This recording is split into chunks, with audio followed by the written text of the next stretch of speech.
하나님 말씀 몇 장? 몇 절? 지난번에 얘기했잖아. 외우기 쉽더라. 1517년 1월 27일 어디? 그렇지 그렇지. 고고 잘 모르니까 응? 다 내가 할 때 강의할 때 준비는 그래. 근데 그게 무관한 게 아니에요.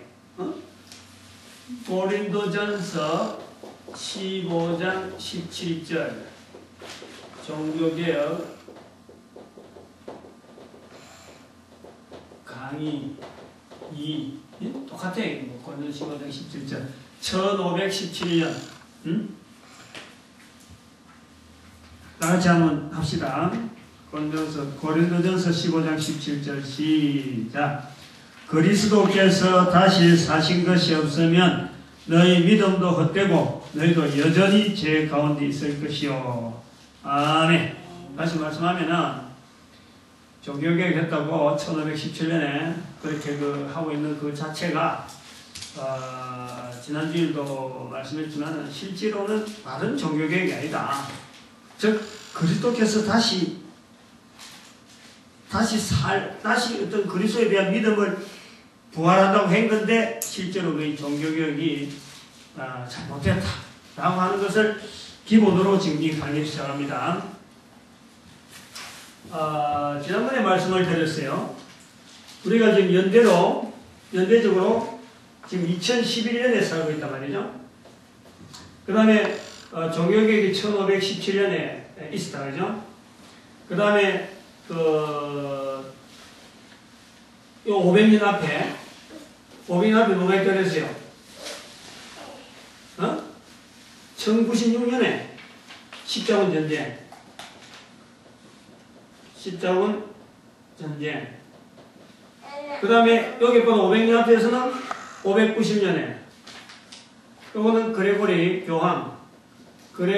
1세가 교황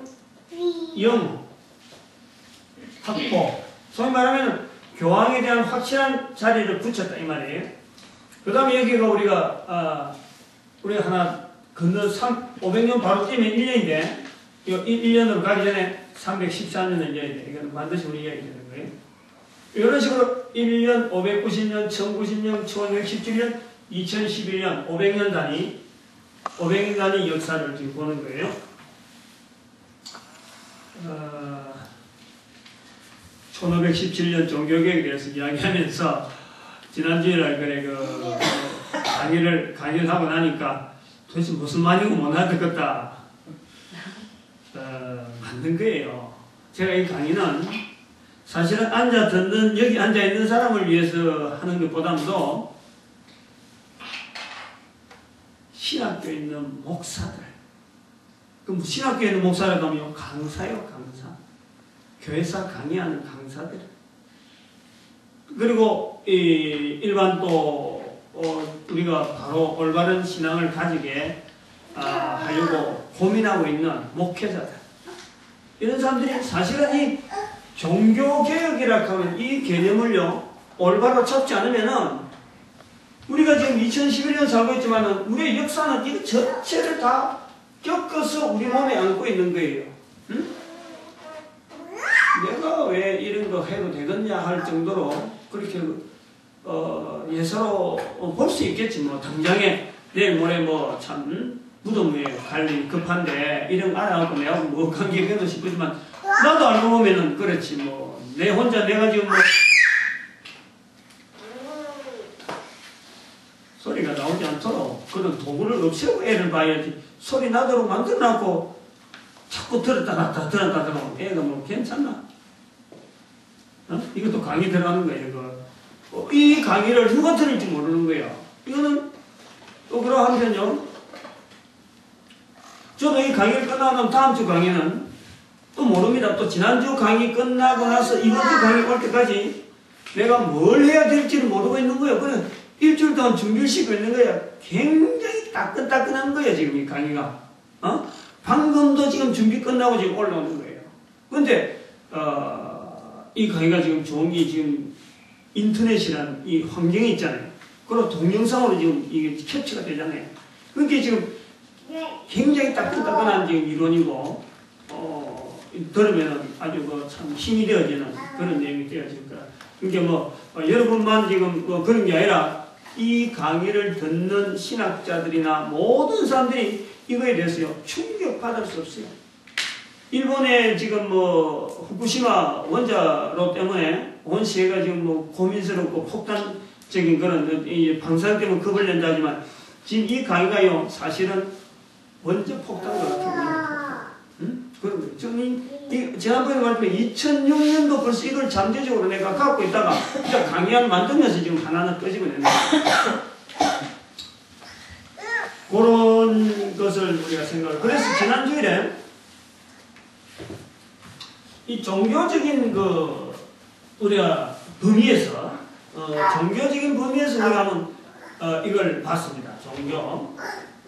종교적인 범위 봤는데, 실제로는 이때 우리가 이 종교라고 하는 이 인류가 가지고 있는 전체 범위, 이 범위에서 이 기독교가 가지고 있는 요게, 소위 말하면 요 올 때까지, 요 범위가 많지 않았다는 것을 우리가 중점적으로 했습니다.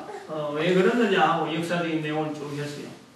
여기 이제 소위 말하면 로마교라 할 수 있는 천주교, 지금 우리가 볼 때는 천주교에 해당되는 그런 내용의 흐름이었다. 실제로는 전체 인류사에서 보면은 이게 얼마 안 되는 거예요. 부분. 근데 여기서 이제는 1517년부터 이거 계속 갈 건 가는 거죠. 계속 갈 건 가는데 여기서부터 쪼개지는 거지. 응?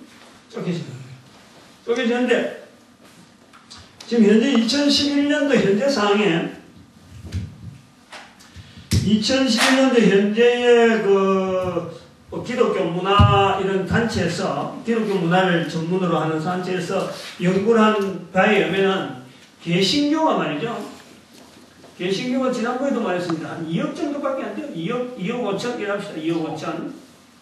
그 다음에 이 동방교가 두 군데로 나눠서 한 7,500, 1억, 나온단 말이에요. 그 다음에 캐톨릭이 얼마나 나가요? 카톨릭이 12억입니다. 12억. 6억이지, 6억. 지난번에 6억이라고 했죠? 네. 반 정도로 봤는데. 그랬어. 그래갖고 전체로, 성공회도 있고 다 틀립니다. 다 내용이 다 틀려요. 그래가지고, 보기에는 한 23억 정도로, 22억이나 23억 정도로 보잖아요. 지금 현재 우리가 인구가 70억이에요. 전체를 요래 비교해보면 요렇다. 그런데 중요한 거는 여기서 우리 알아야 될 것은 여기서 조사를 해서 데이터를 내놓은 사람이 개혁주의라고 하는 이 개혁주의 노선이 있어요.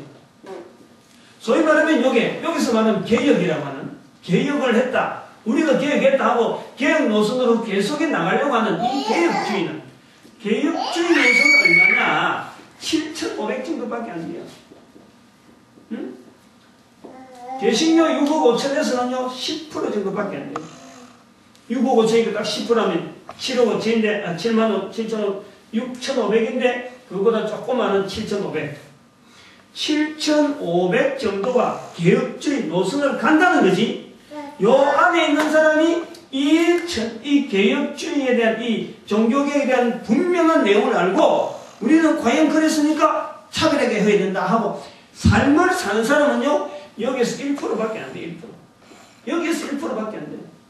요 개혁주의 노선에 의해서 우리가 살아야 된다 하는 것은 사는 삶을 통해서 보여주는 사람은요 1%도 안 돼. 1% 안 되는 건요 75만 정도밖에 안 돼. 전 세계 그렇다니까.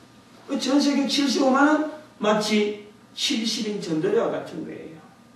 그렇게 이름이 그래 부르는 거예요. 그런 시점에 우리가 살고 있는 거예요. 근데 이 안에서, 개신교 안에서, 니가 올리, 내가 올리, 니파가 올리, 내가 올리 하고 있는 요 개혁, 소위 말하면 요 개혁주의 자체 안에서도 요거 자체를 내꾸로 만드는, 그 문이 잘못되어 있다는 거예요. 요것이 가장 옳다라고 하는데, 바로 옳다고 하는 이 종교개혁 자체가 우리가 지난번에 말했듯이 종교 안에서 봐도 지금 잘못된 분야다. 오늘은 이제 종교 밖에서 사회 전반에 걸쳐서 이 종교개혁이 어떻게 일어나느냐. 종교개혁이 일어나게 된 요소가 루터도 종교개혁을 일으킨 루터가 당사자도 실제로는 본인도 종교개혁을 일으키려고 생각 안 했고 칼빈도 그런 생각을 가지고 있었던 거 아니에요. 그 떠밀린 거예요. 떠밀린 거. 그 떠밀린 힘이 뭐냐 말이에요. 떠밀린 힘이 있다는 거죠. 그걸 오늘 밝히는 거예요. 응? 이건 저 우리 인류가 쭉 하는 직선선상에서 연대로 이렇게 구분해서 보는데 또 볼 수 있는 종교적인 분야 말고 또 뭐가 있을까? 분야를 보는 거예요. 응? 또 뭐가 있을까? 아, 내가 여기 하나를 더 했네. 그랬어. 정치적인 상황이 있습니다. 정치적인 상황. 그렇죠? 정치적인 상황. 소위 말하면 교황. 우리 여기도 볼 때 교황이라는 사람은 누구하고 했느냐? 왕을 세우는 일에 교황이라고 하면 차별이 되어지는 어떤 있는 거예요. 왕을 세우는 거예요. 왕이 교황을 누를 거냐? 교황이 왕을 누를 거냐? 이런 싸움이 여기서부터 시작된다 이 말이지. 예? 근데 이 십자군 전쟁에 와서는 그 외에 다른 요소가 있더라는 거야. 종교적으로 다른 세력. 즉 같은 정치인데도 불구하고 같은 종교인 줄 알았는데 종교 밖에 종교 외적인 부분에서 이 문제가 영향을 받는 거예요. 그리고 여긴 또 뭐가 있냐니까 사람들이 먹고 사는 상업적인 분야가 있다.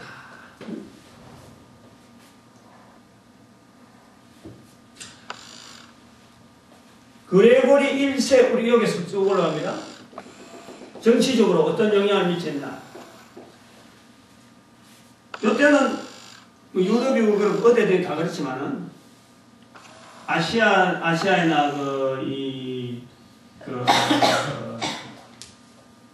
예를 들어서 중국같이 큰 나라는 막 전쟁을 막 하잖아요. 중국도 안에서 막 분란을 여러 가지 내분을 하고 우리나라도 상국.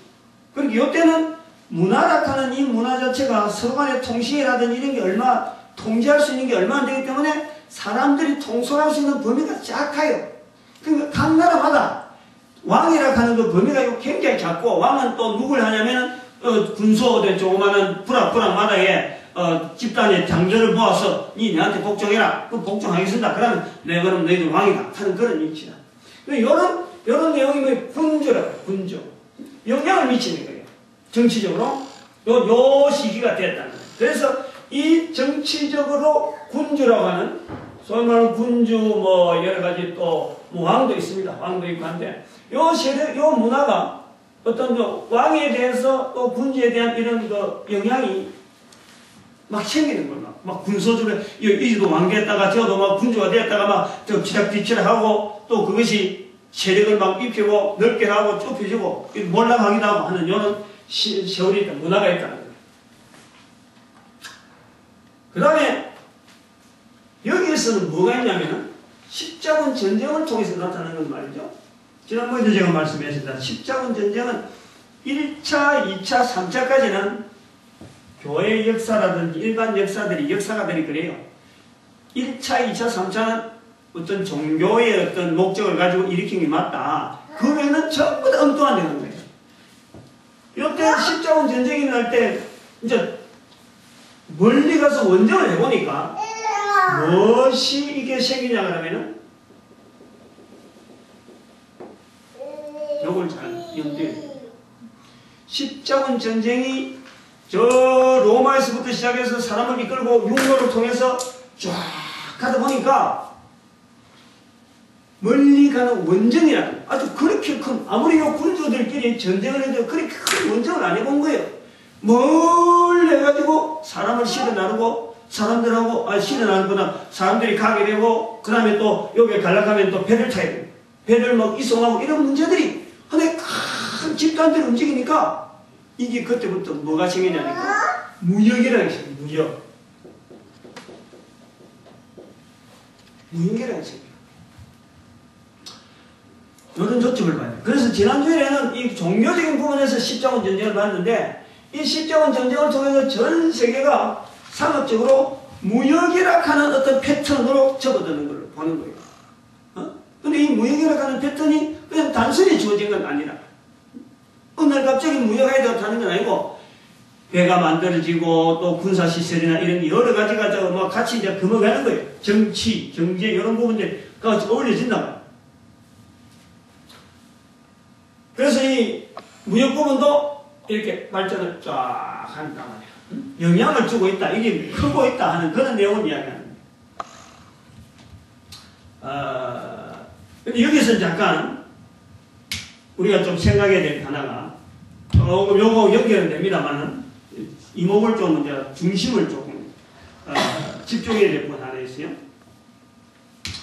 우리가 1517년에 이 종교개혁이 일어났다고 하는데 이 주체가 결국은 로마 교황을 타겟들하고 로마 교황을 대항하는 하나의 세력으로 우리가 본락하는 시각으로 1517년에 종교개혁이라 하는데 1400 정확한 요 연대는 그렇게 정확하지 않습니다. 이거 뭐 그렇게 정확하게 아니어도 돼요.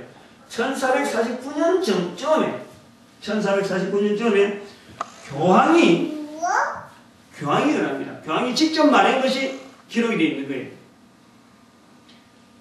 교황이 이 세계를 움직이는 것은 교황이 겁을 내는 거예요. 교황이 있는 데가 이태리잖아요. 응? 이태리인데 지금 세계를 움직이는 것은 나도 아니고 교황은 지금 왕을 지금 이렇게 임명한단 말이에요. 나도 아니고 실제로 왕으로서의 권세를 누리는 사람도 아니고 누구냐?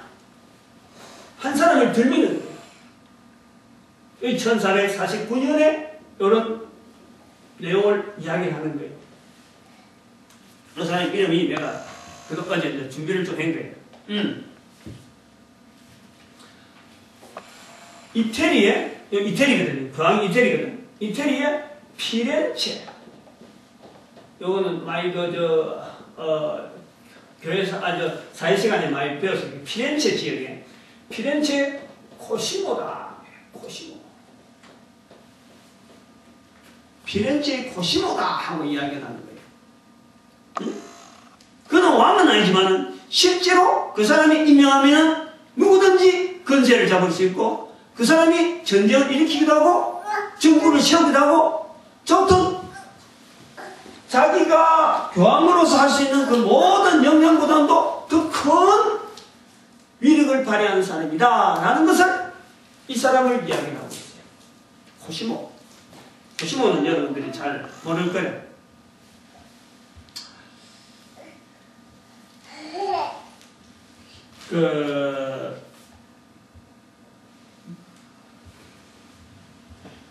교황이 지금 내가 요 선에 읽었잖아요. 응? 교황이 왜 지금 이 코시모를 했느냐 하면은 이 사람이 소위 말하는 제리카예요. 제리카. 응? 제리카. 우리 여기서 은행이라는 개념을 얘기해요. 아직까지 은행이라는 게 안 나옵니다. 이 사람은 돈으로 정부를 조작하는 모든 사람들을 전쟁을 일으키는데 돈을 빌려주면은 그 사람이 전쟁에 승리하고 그래서 돈줄을 쫙 막아버리면은 전쟁이 치버리고 이 군주들끼리 영향을 미친단 말이에요. 지금 이 사람이 결국 이 사람에서 무역, 장사하는 사람들이 돈을 막 가지고 장사를 할 수 있으면 이 사람한테 와서 돈을 빌리는 전쟁, 군주들도 와서 돈을 빌리는 거예요. 그래가지고 이 사람 없으면 교황도 실제로 힘을 못 쓰는 거예요. 여러분들이 우리 잘 알아야 돼요. 이 사람하고 관계된 우리가 그 교회사에서나 이런 데서 종교개혁 할 때 우리가 제일 많이 익히는 게 뭡니까? 교황이 베드로 성당을 지으려고 돈을 모금하는데 돈 모금하는 방법을 먼저 헌금한 것도 들고 내면서 그러다가 땡강하고 떨어지면은 바로 네가 지금 바라고 있는 영혼이 지옥에 있다가 연옥에 있다가 천국 갔다. 그걸 빌미해갖고 헌금을 먹으면 안 되겠단 말이에요.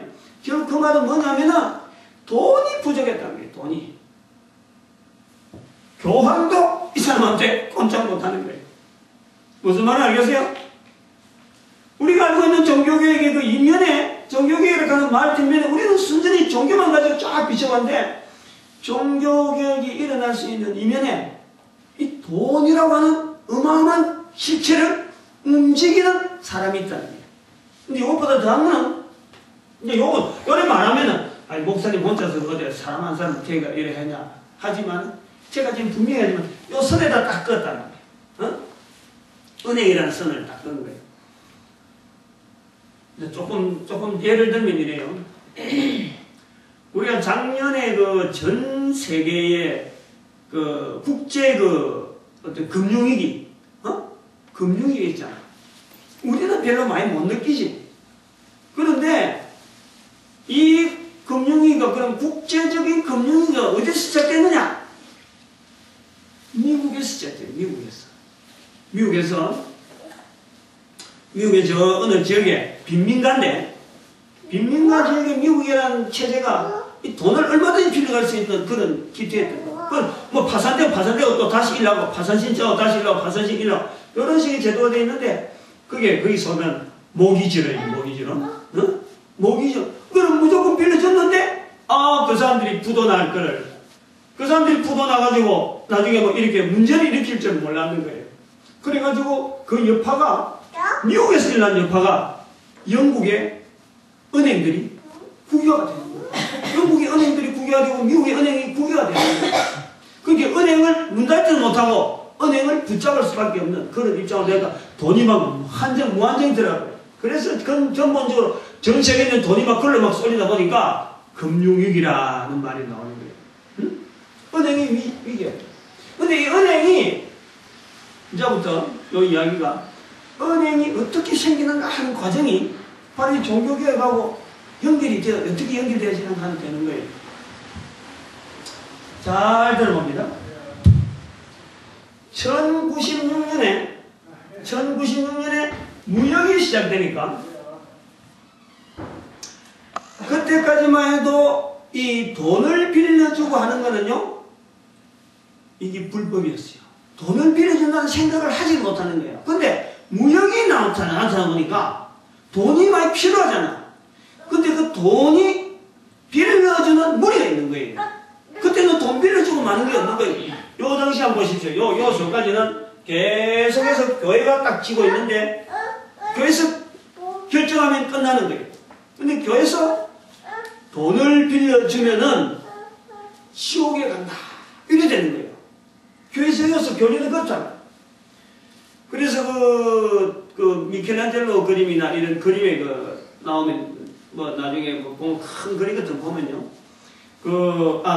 그까지 그림을까지 갈 게 없어. 단테 신곡에 가보면은 돈을 빌려주는 고리 대금업자가 악덕업자가 되었고, 어디가 있냐? 지옥의 7단계, 저 깊은 곳에 가가지고 자기한테 뭐 큰 목걸이를 하나 짊어지고 거기서 쩔쩔매는 고통당하는 모습이 단테 신곡에 나온다. 그만큼 이 교회는 돈 빌려주는 문제에 대해서 철저하게 제약시하는 거예요. 그런데 이 이 십자군 전쟁을 해서 무역업이 막 되어지니까 여기에 무역업을 하는데 돈을 대주는 사람이 있다. 근데 그 무리가 누구냐? 그 일어나는 위치가 어디냐? 12세기, 여기는 우리가 12세기라고 하면 12세기 요래합니다.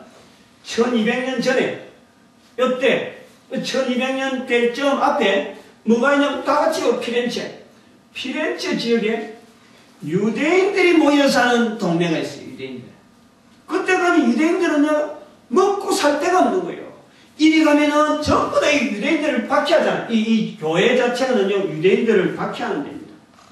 로마 교황 밑에서의 교회는요, 유대인들을 박해하는 거예요. 십자군 전쟁에 간 이거는 예수님이 나셨으니까 거기에 대해서 예루살렘 탈환을 해야 되나 성기라는 개념을 넣어가지고 하나의 이 교권을 확보하려고 하는 그런 게 됐지. 그게 때문에 유대인들에 대한 이런 게 절대 배려가 아니에요. 단지 유대인들이 박해를 당하는 거예요. 각고마다. 근데 이 십자군 전쟁 일어나고 난 뒤에 돈을 빌려줄 수 있는 무리가 모인, 소위 말하면 피렌체라는 지역에 유대인들이 그야말로 사는데, 그 모여 살면서 유대인들이 자기들 돈을 모아가지고 이 돈이 필요한 무역업하는 사람한테 돈을 준단 말이에요. 응? 돈을 주는 거예요. 그럼 그거는 유대인들로 볼 때는 그건 유대인들은 성경을 믿는데, 자기들은 그러면 돈 빌려주는 게 맞나 안 맞냐? 그러고 하잖아. 근데 그것 부분이 바로 유대인들에게 돈을 빌려줄 때 우리 성경을 보잖아요. 신명기에 돈을 빌려주지 마라. 그러나 형제가 아닌 자에게는 빌려줘도 된다. 그런 것이 있어요. 신명기 23장에 24장에 거기 있다니까. 형제에게 돈을 빌려주는 것은 불가한데 형제 외에 다른 사람에게 빌려주는 것은 가하다. 소위 말하면 이자를 받고 빌려주는 것을 한계를 정해놓은 거예요. 그러니까 유대인들은 그 항목을 가지고 자기들이 돈 모아가지고 돈을 빌려주는 거예요. 그러니까 고리대금이라. 그리고 이때는요, 돈을 빌려줄 때는 이자라는 개념이 없어요. 이자 얼마 이런 게 없어. 이자 몇 프로 이런 게 없어요. 왜 그러냐면 이자 개념을 개선하려면 우리 지금 숫자로 지금 뭐 1, 2, 3 더하기 5, 6, 7 뭐 이런 식으로 할 수 있잖아요. 지금 이건 아라비아 숫자. 로마 숫자는 이게 아니에요. 1, 2, 3, 4 이런 식으로 하는데 이걸 써가지고는 절대 계산이 안 나와요. 너무너무 어려운 거예요. 그래서 주판이라는 게 나오는 거예요. 주판. 알을 해갖고. 주판. 근데 그 주판을 해갖고 서류상으로 계산하는 거는 훨씬 빠른데 요 계산법이 말이죠. 요런 계산법 적용이 이때 들어오는 거예요. 이 문화가 들어오는 거예요. 그래서 이 유대인들이 계산을 해갖고 뭐 이자율 계산하는 거는 요 뒤라, 요 뒤. 나중에 뒤라. 돈을 얼마로 뭐 계산이 안 되니까, 몇 프로 이런 적용 안 되니까 그냥 부르는 대로 돈이야. 이자, 돈 얼마 빌려주는 그 이자. 그래서 우리가 그 잘 아는 베니스 상인, 잘 알잖아요. 햄릿이란다, 그 셰익스피어의 베니스 상인 할 때, 이자를 뭐로 대신했어요? 알아?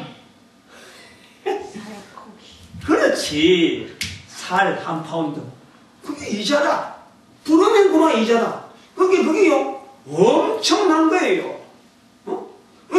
그래도 이 무역업이 그만큼 이문을 많이 남기니까 아무리 많은 이자를 갖다 붙여도 갖다 열 수 있으니까 못 막으면은 그야말로 자기 생명하고 맞바꾸는 그런 일들이야.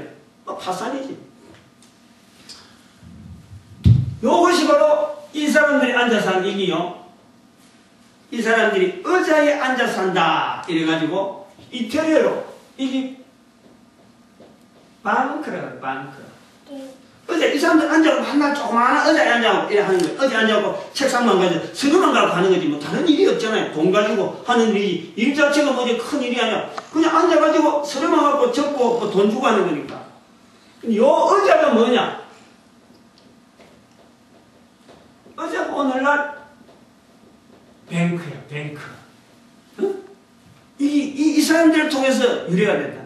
근데 여기 이제 시작은 어디 됐는데 이자 부분에 대한 이 계산들을 쭉 하면서 이게 이자가 이거 고리대금이다.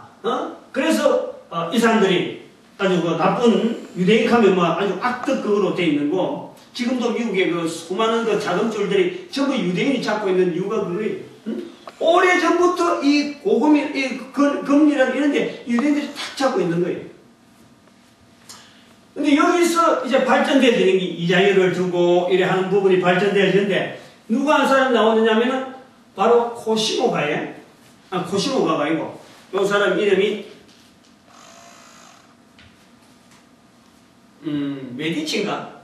메디치가라고 이야기를 들었어요? 메디치가 맞네.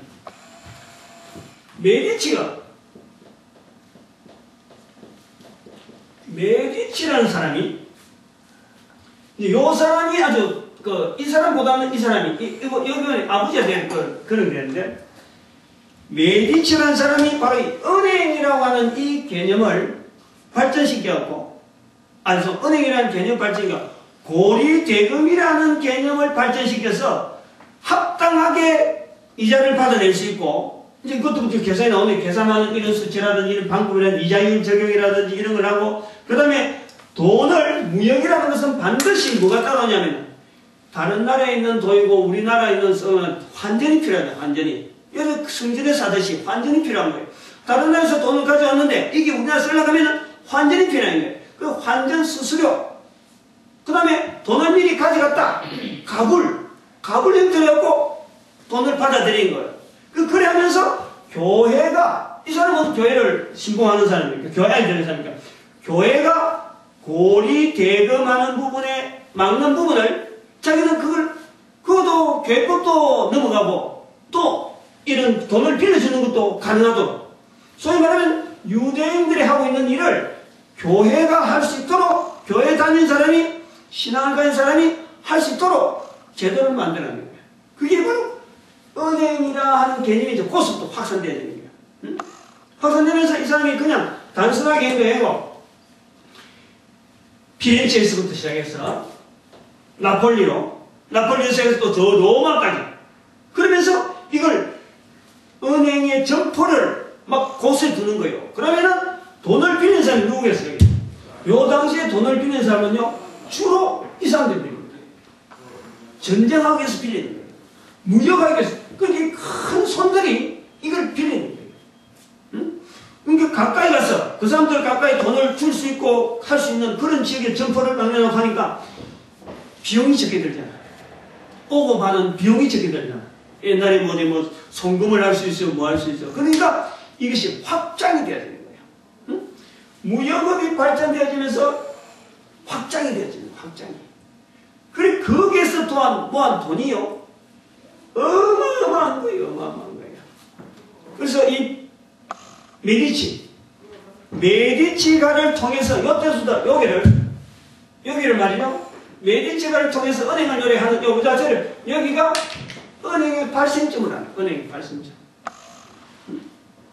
자, 은행의 발생점을 하면서 이 메디치가 볼 때 뭐가 되냐니까, 교회가 지금까지 뭘 했어요? 교회가 뭘 눌렸어요? 고리대금하면 안 된다고 눌렸는데, 차점하면 하면 할수록 결국에는 교회가 막는 고리대금에 자기가 들어가는 거예요. 하다 보니 그렇게 되는 거예요. 하다 보니 자꾸 결국 그 이자가 처음에는 뭐 아까 수수료 부분에 이렇게 하다가 자리를 딱 잡고 다른 사람들이 막 빌리러 오고 하다 보니까 결국에는 또 누가 되냐면 이 사람들이 떼 먹잖아. 잘 주기만 하면 괜찮은데 떼 먹는 사람이 오잖아요. 그럼 떼 먹는 오는 이런 위험 부담을 그럼 어떡하느냐. 거기에 대해서 대안을 내다 보니까 이게 고리대금으로 안 갈 수가 없는데, 고리대금 가라니까 어떻게 돼요? 이게 딱 걸리는 게 뭡니까? 교회하고 걸리는 거예요. 그래서 이 사람이 교묘하게 뭘 하느냐면 사람을 해가지고 이 교회가 지금까지 하고 있는 이 일이, 교회가 가르치는 이 일이 옳은 대로만 인도하는 게 아니고 분명히 이래갖고도 이 전체 사회가 살아가고 전체 어떤 다른 사람들이 다 필요로 하고 있는 이 돈 빌려주는 거를 교회가 못하겠다. 그럼 교회가 올바르게 인도하고 있느냐? 다른 시각을 보는 거예요. 전혀 달라요. 교회가 보는 이 종교교회 가는 거하고 이 시각 보지 않아요. 다르다. 그러면 이거를 문화를 만들어낸다 해서 사람들 하여금 지금 현재 교회가 좀 잘못하고 있다라는 것에 대한 인식을 일으킬 수 있는 여기에 후원을 합니다. 그 후원을 받아서 글 쓰는 사람들이 나와요. 사상가들이 나오는 사상가는 여기 사상가들이 나오는데, 여기에서 나오는 사상가들이 이제 여기 우리가 지난번에 이거 제가 펑크 나오는 건 잠깐만요.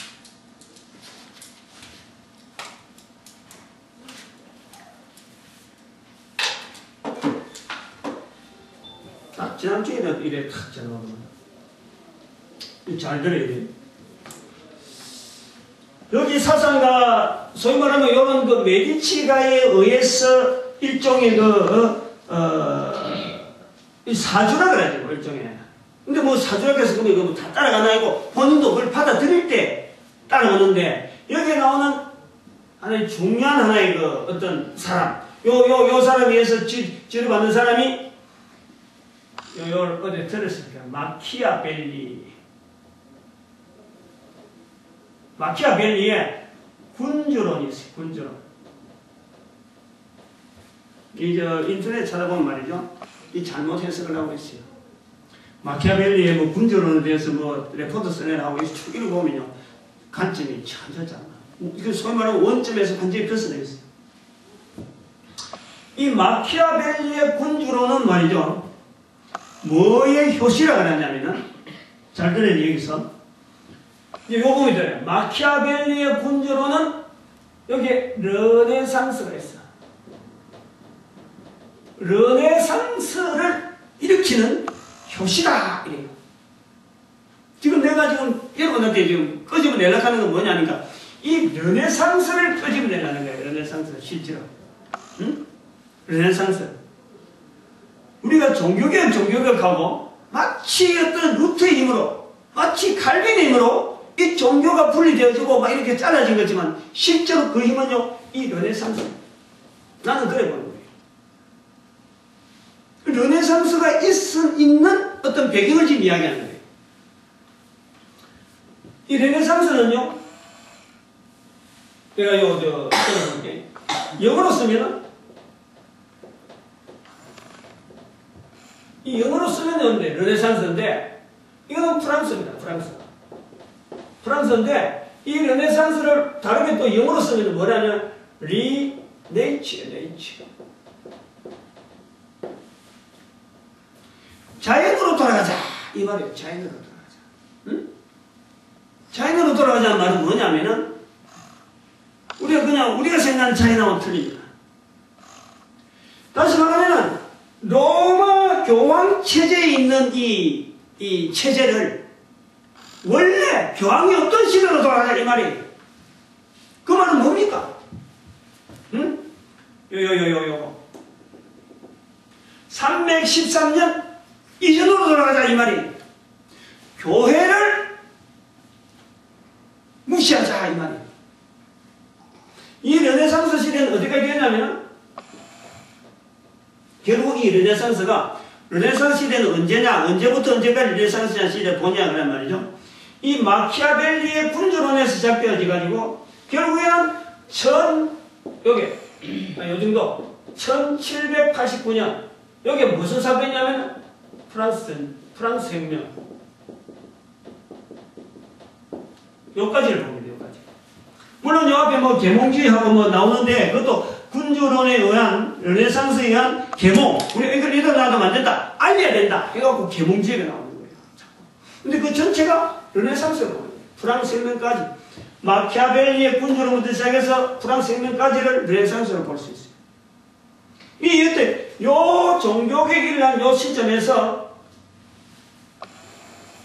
이 메디치가 군주론을 뭐 쓰게라고 하는 거, 이 마키아벨리가 썼는데 영향은 이 사람한테 영향을 받은 거예요. 돈을 막 대주고 책을 쓰는 거예요.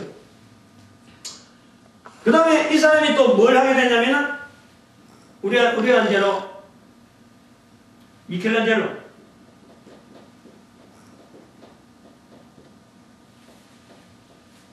그 다음에 또 아는 대로 갈릴레오 이 분야가 다릅니다. 크게 세 사람의 어떤 주력을 팬 거예요. 미켈란젤로를 통해서 이 문화라고 하는 사람들의 문화, 사람들 한 사람 한 사람, 이 어떤 개념이냐, 이 자체가. 미켈란젤로는요, 그림을 통해서 했잖아요, 그림을. 그리고 뭐 벽화 같은 걸 막 하고 조각을 많이 했잖아요. 이거는 그런 기능을 가진 사람이 이 돈을 가진 사람 볼 때, 그것 자체가 하나의 신용이다, 신용. 저 사람이 저런 능력이 있다. 그러니까 내가 돈을 얼마나 대주면 되겠다. 돈을 대주는 입장에서는 한 사람 한 사람 가지고 있는 사람이 말이야 신용이야 신용. 그래서 막 밀어주면서 이 사상이 들어가는 거예요. 교회가 지금 착으로 이게 지금 우리가 지금 이 속에서 살아오는데 실제로 여기서 가르치는 것이 전혀 다른 어떤 그 환경에 분명히 있는데 그 환경에 대해서 전혀 안 하고 너무 좁다. 너무 좁다. 그래서 이 미켈란젤로의 그림의 조각이나 이런 거 보면 전체가 다 인간 인본주의입니다. 인본주의. 인본주의. 이 그림의 자체에 나오는 건 전부 인본주의. 신본주의를 신에 대해서 표현하는 것 자체가 전체가 다 인간이 보는 지금까지 교황이 내리는 어떤 신에 대한 개념을 했는데 이제부터는 인간이 보는 하나님. 인간은 뭐 근육이 있고 인간은 사랑을 해도 사랑하는 사람을 만들어도 아주 이 사랑에 대한 인간이 느끼는 그런 어떤 사랑적인 개념을 가지고 이렇게 사람의 형상을 만들어가지고 그렇게 아름다운 어떤 미적인 이런 부분을 나타내는 거예요. 미켈란젤로 갈릴레오요 천문학이잖아요. 천문학을 통해서 사람이 보는 이런 사회보다도 훨씬 밖에 그래도 지구는 돈다 하는 사람. 다시 말하면은 철저하게 요 개조를 요 구도를 무너뜨리는 거예요. 그러니까 사람들이 반응을 받는 거예요. 반응을 받고 군주나 무용하는 사람들이 실제로 현장에서 나가보니까 밖에 나오니까 세상은 훨씬 넓고 또 교황을 통해서 이렇게 해야 저렇게 해야 한다고 가르침 받은 그 외적인 부분이 훨씬 많은 거예요. 그걸 다 해석하고 교황한테서 다 받아들이기에는 너무 범위가 넓은데 교황이라고 딱 잡고 있으니까 반발심이 있단 말이에요. 반발심이. 그럼 이런 책을 볼 때 어떻게 했어? 이거 군주론의 내용을 잘 모르잖아. 군주론 내용이 뭐냐면 그래서 인터넷이나 이런 데 있는 글들이 내용이 잘못됐다는 말이 뭐냐면 그 사람들은 군주론 책 속에 있는 내용을 표현도 갖고 이래 나오는데 실제로 이거 교회하고 연결되어 있는 이런 어떤 은행 돈하고 관계되어 있는 이런 개념은 전혀 파악이 안 되죠. 군주론의 개념은요. 좀 또 이 군주론 때문에 마키아벨리라고 하는 이름 자체가 마키아벨리즘 속은 마키아벨리주의 하는 이런 말도 나올 정도로 군주론은요 영향을 미칩니다. 어떤 영향을 미치냐면 이 군주론의 내용이 뭐냐면 왕이 있어야 된다. 그리고 그 왕은 도덕이나 어떤 종교심 이런 걸 떠나서 자신이 이 땅에 있는 동안에 왕으로서 어떤 위치가 정해지고 또 할 일이 분명히 정해지면은 목적을 위해서는 중간에 어떤 과정을 다 생략해서라도 목적 달성을 위해서는 어떤 것도 가능하다. 도덕, 윤리 뭐 이런 개념, 종교 이런 개념을 싹 떠나서 여기에 대해서 군주론에 의해서 이걸 딱 자리 잡는 거예요. 그 이면은 뭐냐면은 바로 교황을 탓겠다는 거예요. 종교라는 걸 딱 잡고 앉아갖고는 모든 세상을 다 주관하지만은 아무것도 없잖아. 돈도 없잖아. 힘도 없잖아. 그런데도 하나의 자리만 딱 잡고 앉아갖고 뭐 하는 거냐? 왕이라는 군주가 있어야 된다. 소위 말하는 교황 외에 군주가 있습니다. 다시 말하면 여기를 부추기는 거예요. 여기를. 부추기는 거예요.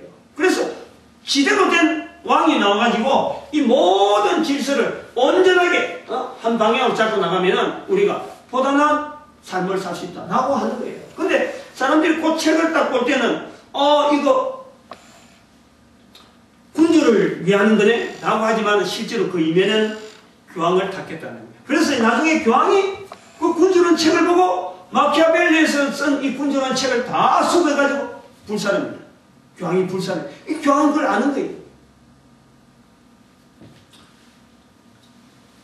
그 여기서 이제 영향이 이렇게 되어져가지고 되어지는데 여기 이제 사회적 문제나 전체적 분위기가 교황에 대해서 지금 받아들일 만한 분위기가 아닌 거예요.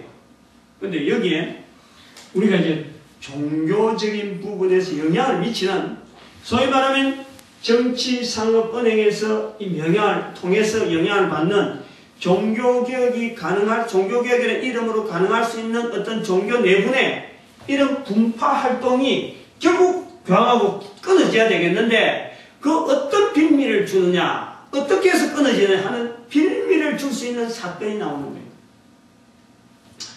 지난번에 말씀했습니다. 정치적인 부분에 우리 보면은 지난번에 말씀해서 저게 611년에 뭐가 있다 그랬어요. 611년에 마호메트, 응? 611년, 그죠? 마호메트가 이제 복음을 전파했는 거예요. 이슬람교를 전파했단 말이에요. 그 다음에 612년에 을지문덕 장군이 수나라 대군을 멸망시켰다. 그래서 618년에 그 수나라가 뭐가 됐어요? 당나라가 돼요. 당나라. 당나라에서 당나라 되고 638년, 20년 뒤에 638년에 당나라의 경교가 생겼단 말이에요. 경교가. 당나라의 경교가 생기잖아요. 우리가 여기서 종교적인 영향에서 여러분이 경교가 지금 이 영향을 미치고 있단 말이에요. 618년 너무 여쭈어 갔네.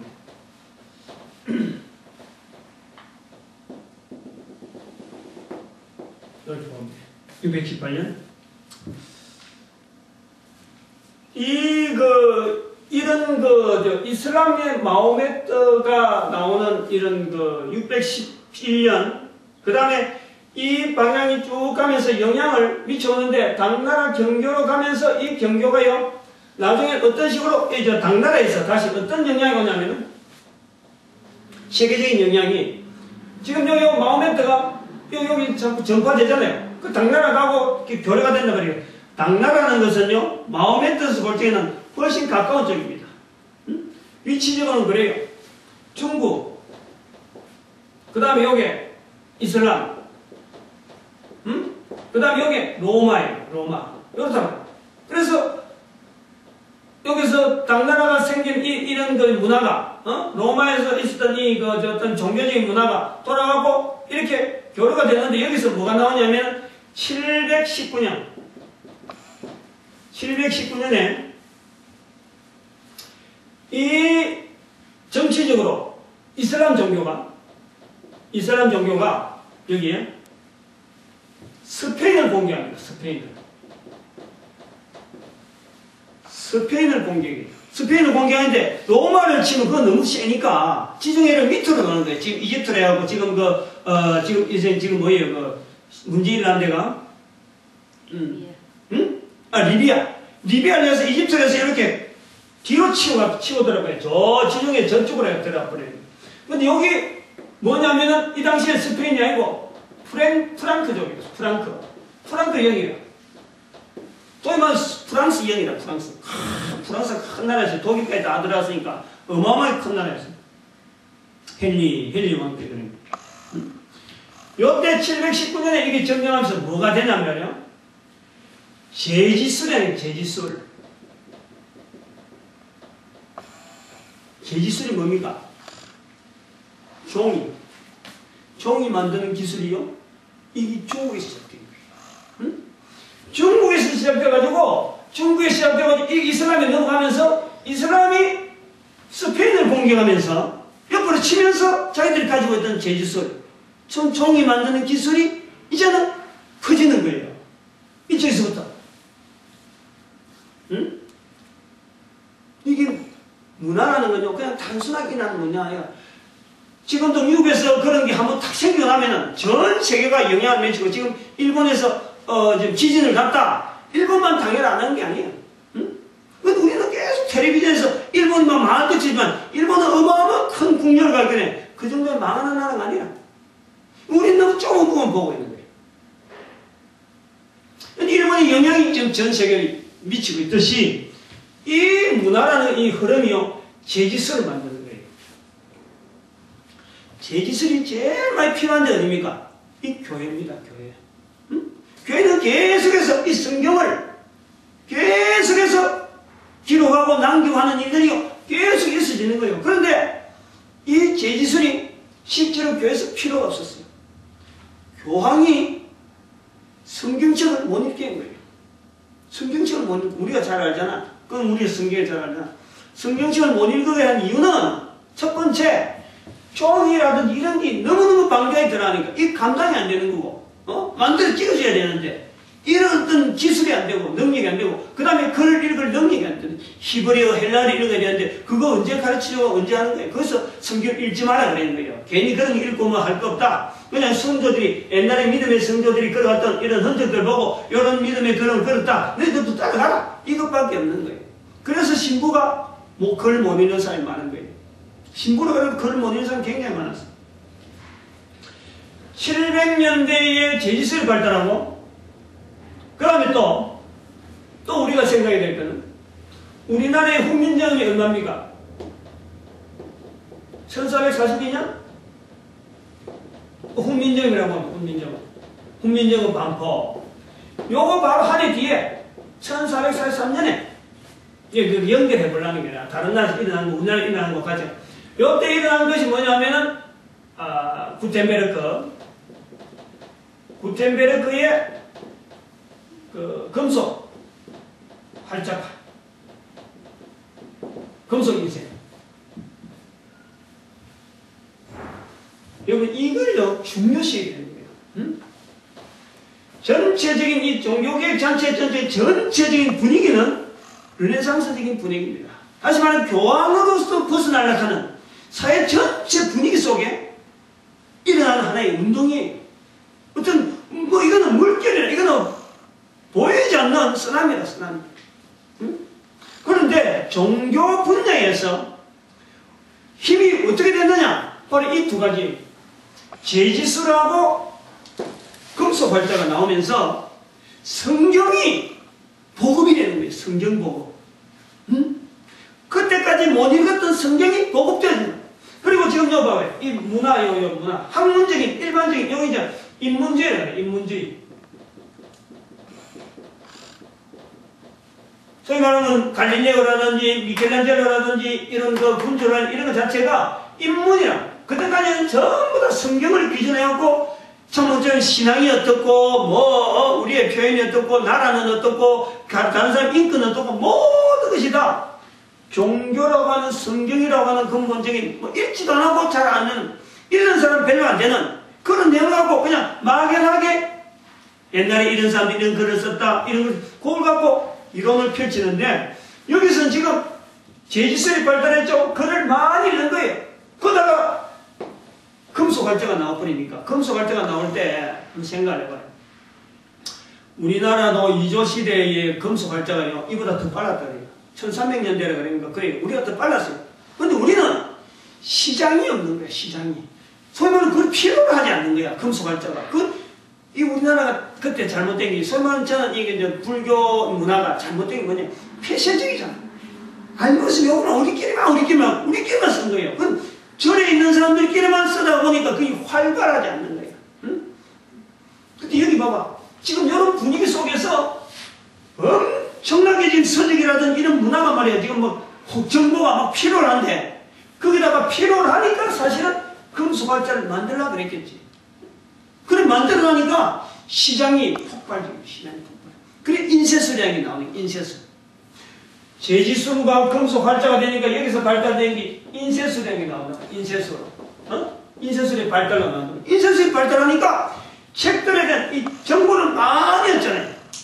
그 많이 얻는 사람들 중에서 한 사람이 루터고 그 다음에 또 한 사람이 칼빈이다. 그렇게 많은 정보를 얻다 보고 성경을 보니까 알고 있는 내용은 전혀 다르지. 듣고 있는 내용은 전혀 다르지. 그렇게 자기 의견을 발표하는 거예요. 내 의견은 이럴 수도 있다라고 의견을 발표하는데 그게 95개 조항이에요. 또 그게 또 기독교 강요라. 요 사건을 연결해야 돼요. 요 사건. 우리는 교회는요. 제지술에 대한 기술과 금속활자 여기에 대해서 우리가 봐드리고 분위기. 이 전체 분위기는 이게요. 어떻게 하든지 터지도록 되어 있는 거예요. 어떻게 하든지. 어떻게 하든지. 그리고 지난주도 말씀했지만 루터는 종교개혁자로서 이렇게 자기가 내가 기체로 해서 이 종교를 발휘해야 된다. 이런 생각은 절대 없었어요. 발휘하겠다는 생각 없었어요. 내가 믿는 믿음은 성경에서 볼 때는 안 그러면 책에서 볼 때는 이랬는데 밀리다 보니까 결국 교황하고 대결하게 되고 그러면 나중에 사람들이 이 군주들이 루터에게 우리하고 좀 손잡자. 우리를 도와달라. 일종의 다른 사람들이 루터를 하나의 사람도 우리 편으로 들라드리면 분명히 영향을 미치겠다. 하나의 군주로 받아들이는 거예요. 개념이 여기 칼빈이 저쪽에 스위스 제네바에서 어떤 하나의 통치를 할 때 하나의 군주적인 개념을 가지고 하는 거예요. 이 도시는 어떻게 하면 되겠다. 요런 해서 그 근거를 성경을 두고 요렇게 하면 좋겠다. 여기 물론 마키아벨리 요 군주론 요래 나왔지만은 한번 성경을 두고 한번 요렇게 한번 해봐야 되겠다. 요렇게 나온 게 기독교 강단. 전혀 우리는 다른 개념을 갖고 있는 거예요. 요 전체적인 1517년에 종교가 일어날 수 있는 근본적인 사회적인 이 배경, 큰 흐름은요, 오늘 우리나라도 마찬가지죠. 우리나라에서 제일 많이 내시는 말이 뭐예요? 경제잖아. 그래, 안 그래? 경제지. 안 그러면 국방은 아니잖아. 국방. 안 그러면 근로, 이게 아니다. 경제. 그런 자체가 경제인데, 여기 다른 말 했다가는, 저 사람 시대하고 전혀 안 맞고, 우리하고 입장 전혀 안 맞고 이런 거예요. 마찬가지 이 당시에 1517년에 일어나는 그 당시에 근본적인 르네상스입니다. 돌아가자. 여기까지 돌아가자. 여기까지 314년 이전으로 괜히 여기 있어갖고 우리가 지금 어릴 때 살고 있다. 그거예요. 그거 기치가 되어 나온 게 프랑스 혁명이에요. 프랑스 혁명은 근데 요거 내가 이야기 안 했네. 그런데 불구하고 왜 이 사람이 이거를 기본적으로 교황 자체를 파괴시키지 않았느냐? 여기 말이죠. 이 사람의 시작은 돈이에요, 돈. 그리고 정치, 이런 상업, 이런 경제 부분에 잡고 있으면서 그걸 갖고 교황을 지금 이렇게, 전체 사회를 지금 나름대로 조절하고 있는 그런 입장이란 말이에요. 그러면은 이거를 가지고 가느냐, 이걸 와해시키느냐, 이건 계산이에요. 계산이다. 근데 이 사람은 같이 가는 거예요. 같이 가면서 이 사람의 후대에, 메디치가의 후대에 교황이 3사람 낳았다는 사람이 있고 교황이 4사람 낳은 사람이 있어요. 4사람 낳았다. 그래서 설마는 이 메디치가에서 교황을 하는 거예요. 나중에. 지금 추기경제하고 제도가 바뀌어서 전 세계가 어떻게 되지만, 당시에는 이 이태리, 이 피렌체에서 나오는 교황이 있느냐 없느냐, 요거 갖고 싸우는 거예요. 전쟁이죠. 그리고 여기서 나오는 딸들이, 이 메디치가에 나온 딸들이 이 군주들하고 결혼하는 거예요. 정략 결혼. 그 정략 결혼 중에서 프랑스 국왕도 있어. 프랑스 왕비도 있어. 여기서 메디치가. 그 세력이 어마어마한 거예요. 이 사람들의 세력이 300년 갔다 그래요. 300년. 그래서 지금의 전 세계에서 박물관을 갖고 자료가 얼마나 있느냐 이런 이야기 하는데, 르네상스 시대에 있는 자료들 중에서 전 세계에서 제일 큰 전시실이 이태리 피렌체에 있는 코시모. 이름은 내가 확실히 모르는데, 이 코시모 1세인가 지은 큰 박물관이 있어. 그것이 르네상스 시대의 제일 세계 최고의 박물관이에요. 지금. 그런 여건 때문에 이것 자체를 와해시키지 않았지. 그리고 계속해서 이 교황이 유지된 거는 바로 이 돈 때문에. 여기서 이제 비교가 되는 게, 1400, 종교개 하기 전에, 1400, 한번 제가 정확하게 봅시다. 1453년. 1453년에 말이에요. 1453년. 아직 종교가 일어나기 전에. 동로마, 소멸로 콘스탄티노플로 있던, 수도로 있던 이 동로마가 멸망합니다. 한번 생각해보세요. 왜 멸망했겠어? 동로마가. 지금 이 교황은 지금 어디냐? 이 서로마입니다. 서로마에서는 돈줄이 탄탄한 거예요. 이태리. 여기 피렌체를 통해서, 여기 코시모를 통해서 돈줄이 튼튼한 거예요. 다른 어떤 여랑이, 다른 어떤 이런 왕국이나 군주가 달라들어도 여기가 딱 지키고 있는 거예요. 그러니까 서로마는 교회가 아무리 나가도요, 이거는 서로마 소마 교황으로 볼 때는, 지금 소마 교황으로 볼 때는 뭐 웃기는 이야기고, 어쩌 보면은 골만 것이 어쨌거나 이 사회 르네상스의 어떤 그 터져야 될 하나의 뭐 어차피 터져야 될 것 같으면은 아이고 뭐 하나 끼주는 거다 이 정도로 보는 거예요. 이 정도로. 그 절대 그걸 말이죠. 종교계에 있으니까 아이고 우리가 잘못했는 것 같다 해도 고개 쓰고 그럴 게 없어. 지난주에 말씀했잖아요. 우리가 이건 형제라고 이야기한 지가요 불과 100년도 안 돼요. 나가 있는 종교계에다가 우리가 막 지금 한손 떠들어가는 이런 사람들 보고 아니 나간 형제라고 한 것이요 100년도 안 돼. 1960년대 아마 그랬을 거예요. 응? 바티칸 회의에서 그래 한 거예요. 요 내용이 전체가 우리가 한번 설명해 볼 수 있는 종교개혁을 바라보는 우리의 시각 요 내용을 했어요. 딱 1시간 됐는데 응? 알아듣겠어요? 네. 저기 보면은 우리가 알고 있는 1517년 앞으로 다른 사람들이 이야기하고 그 다음에 이 방송을 보는 사람들이 반드시 짚고 가야 돼. 응? 내 뿌리가 어떤지 그것도 모르고 내가 신앙생활을 한다 이런 말은 안 되고. 그래서 지금 우리가 이것 통해서 뭘 지금 우리가 이야기하려고 하냐면은 교파, 교단 얼마나 웃기는 이야기인지 몰라요. 알고 보면 얼마나 웃기는 그야말로 그 참 그것을 우리가 신앙생활을 바로 하려고 막 몸부림치고 있는지 모른다니까. 그런 말을 많이 하고 이단을 많이 하는 것보다는 차라리 내 자리를 분명히 알고 왜 우리가 여기서 왔느냐? 그럼 여기 왔던 것이 잘못됐으면 더 나은 방법이 없느냐? 그런 고민을 하는 거예요. 다음 시간에는 우리가 첫 번째 시간에는 이 종교개혁이라는 이거 자체가 우리가 보는 이 종교개혁이 어떻게 종교적으로 볼 때는 어떻고 그럼 이게 잘못된 건 없느냐? 그 다음에 우리가 이 종교개혁 이 종교 외적인 어떤 요소에서 이 종교개혁이 일어난 건 아닌가? 두 번째 오늘 이제 했고 다음 때는 과연 우리는 그러면 이 종교개혁을 어떻게 그러면 지금 이 시점에서 해야 될 것인가? 먼저 주제가 될 거예요. 세 가지를 하고 했는데 지금 저도 뭐 대답은 없어요. 큰 윤곽은 있는데 이 뭐 구체적으로 강의 형태를 어떻게 해야 될지 그건 모르겠어요. 그러니까 한 일주일 동안 또 씨름하다 보면은 또 안 나오겠는 걸 보고 기다려봅시다. 여기 마칩니다. 기다려.